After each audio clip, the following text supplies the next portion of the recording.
Hey, good morning, everybody, and welcome. So glad you came to this session. I am not Pat Who, but that's okay. Pat got called back to the office for an important critical meeting there. But I am Ed Stracco. I am the Director of Spatial Analysis and Visualization at US DOT's Bureau of Transportation Statistics, and I will be moderating this morning for this great session on the US Department of Transportation Solving for Safety Visualization Challenge. Yes. I'll ask you guys. Yeah, well, okay, but I will charge you. Thank you for having confidence. We're good for our board. Steve, you're good? Yeah. Everybody's good. And we are going to be recording it as well, so fire those cameras away and also look up online for the whole video of this, or at least the audio and the PowerPoints of this. So we got great speakers this morning. We're going to start out with an overview and then have three of the semifinalists talk about the challenge. And really the challenge was really seeking to look at some innovative approaches to analytical visualization, looking at really trying to gain those insights, not just visuals, but what can you use as this as a tool to pull out there. So I'm going to stop talking there because these guys have awesome things to say. I'll do a quick round of introductions. I think everybody's going to the semifinalists are going to probably speak for about 20 minutes each, take some questions in between. If you have time at the end, we can ask some general questions. So we're going to start with Jordan Riddle. She is one of the fellows at the Bureau of Transportation Statistics, and she is the one who organized and ran the Solving for Safety Visualization Challenge. She is the brains behind this whole thing. So Jordan, in addition to running this, she runs a number of other programs for us. She focuses on accessibility and transit, is working with a lot of the innovation programs at the Secretary's office. She has a master's in public health from Claremont University and a bachelor's in biology from University of Memphis. So next to Jordan is Bo Wang, and let's see, Bo is the Mobility Analytics Manager, and Bo's from Ford. And let me read you, this is a lot of big words, so let me make sure I get everything right. He's working at Ford's Global Data Insights and Analytics Organization. He is leading a team of data scientists and developers building analytical-driven solutions from inception to production.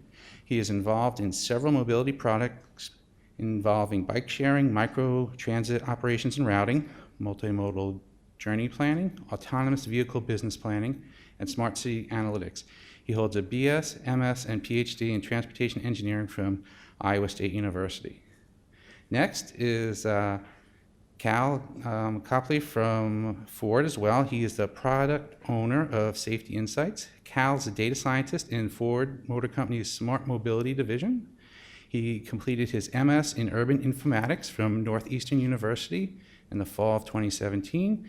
He is also an AICP certified urban planner and received his BS in Urban and Regional Planning from Michigan State University in 2014. All right, Cal, that's good. I'm planning to, but I'm in the closet right now. All right, next up we have Mohammed from UCF. So Mohammed Abdel Adi is the Trusted Endowed Chair, Pegasus Professor, and Department Chair at the University of Central Florida. He is leading the Future City Initiative at UCF. His main expertise and interests are in the areas of traffic safety analysis, simulation, big data, and data analytics, ITS, and CAV. He is a pioneer and well-recognized nationally and internationally in the work and research in real-time safety analysis, proactive transportation and traffic management, integrating road safety and transportation planning, the Highway Safety Manual, and connected vehicles. He's published more than 600 papers. He's editor-in-chief of the Accident Analysis and Preservation. He is a registered professional engineer in Florida. Mohammed holds a PhD in civil engineering from the University of California, Davis, a master's in civil engineering from Alexandria University, and a bachelor's in civil engineering from Alexandria University. Finally, last but not least, Steve Anderson from VHB. Steve Anderson is the Vice President of Technology Services.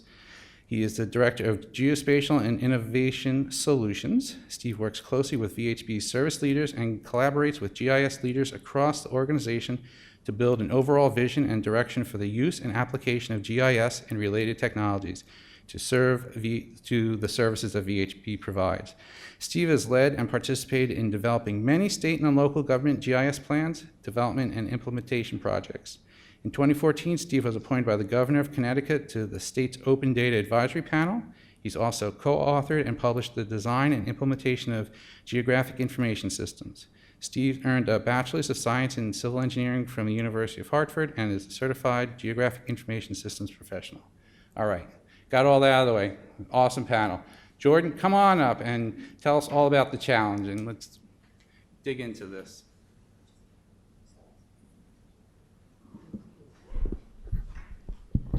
All right, good morning. So before we get the semi-finalists up here to share their tools with you, a little level setting on how we got to where we are. So the challenge itself is out of our Safety Data Initiative, which was spearheaded by the Undersecretary. And the Safety Data Initiative is focused on predictive insights, data integration, and data visualization. And so the challenge really hones in on all three, but its home is really with data visualization, which is also why we're at a visualization symposium. So the challenge itself was to develop innovative analytical visualization tools to gain insights and inform decisions to help reduce serious crashes on the U.S. road and rail. And so this was really an opportunity for us to bring in some different voices, bring them into the conversation. My background is in public health, so we always say, do we have everyone at the table? Does everyone have a seat? And so this challenge was really our opportunity to create this vibrant community of thinkers and doers from a non-traditional perspective. And so again, those solvers that we're trying to get to are these business and research communities, the tech firms, analytics, transportation companies, industry associations, research and university, mapping and visualization, and other individuals out there. And then, so solvers are the people actually competing in the challenge, and that's sort of a challenge term. And then we created this second group of individuals called innovation agents. We knew that having these non-traditional folks come in, there's going to be a knowledge gap, and there's probably going to be a resource gap. So we, as a Bureau of Transportation Statistics, could not provide this all, so we invited other partners in to help us. So the technical assistant innovation agents are providing this knowledge and guidance. And then the data innovations are providing that resource like technology and software that maybe the solvers didn't have access to. So what did we ask these folks to create? So we asked them to choose between one of two analytical visualization tools, so a Discover Insights tool or a simulation tool. The Discover Insights tool is really revealing insights to help a decision maker make an informed decision. And then the simulation tool is, as it sounds, simulating an environment so that a decision maker can make an informed decision when it comes time. And then we asked them to address one or more priority safety focus areas. These are a conflict point impact. So this is like an intersection or a rail grade crossing, a high risk factors. So this is an impaired driver, drowsy driver, drunk driver, or a vulnerable system user, your pedestrian, your cyclist, your older pedestrian. And then designed for one or more users. So this is our policymakers and influence, so the folks in government, the folk in industry, or providers and operators who are actually managing our transportation system, and then the public, so folks like you all. So again, we asked them to design the tool with the user in mind, because we as Bureau of Transportation Statistics do not want this sitting on our shelf. We want it out there in the world being used by folks and solving these serious injuries on our roadways. So we set this challenge up as a 3-stage multi-challenge, and to keep people incentivized, we added a prize to it. So the total prize purse was $350,000, and that was awarded over the course of the 3 stages.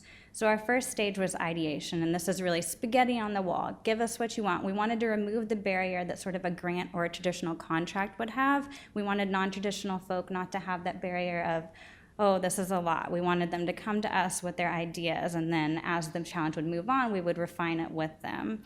So in our first stage there, we received 54 submissions, and we were glad to see that this came from a variety of folk. We had the data and tech and visualization people, which was our main audience, so that was really exciting. And then we had universities who are working directly with their community, and we had our OEMs like Ford apply, so we had a diverse group.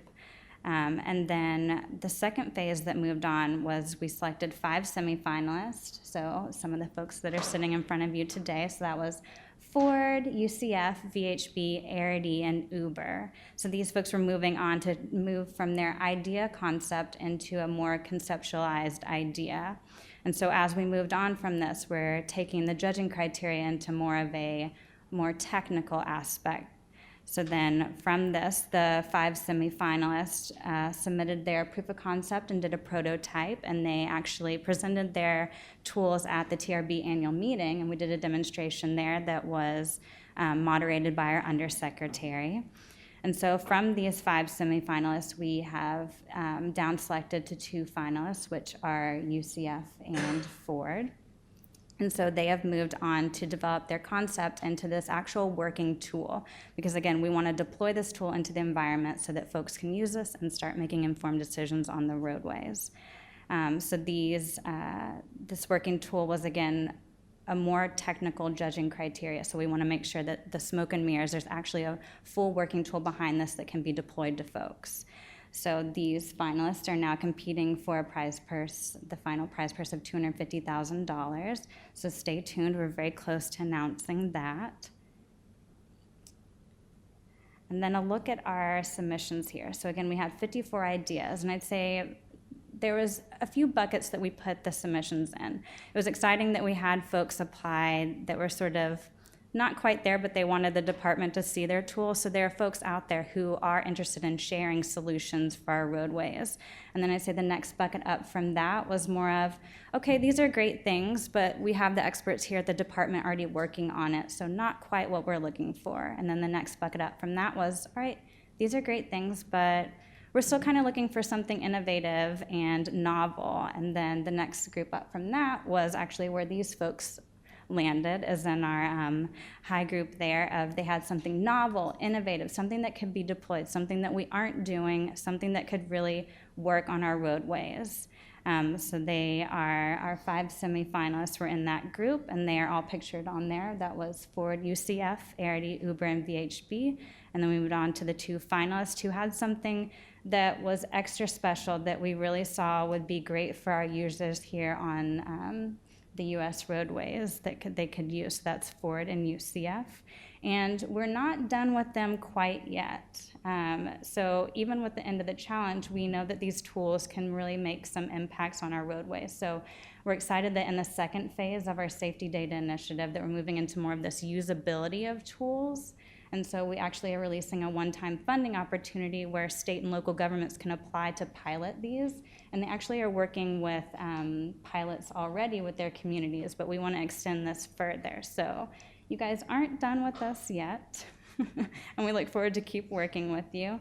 But I will get out of the way here so you can hear about these exciting tools that were developed. So I'm actually going to turn it over to Ford.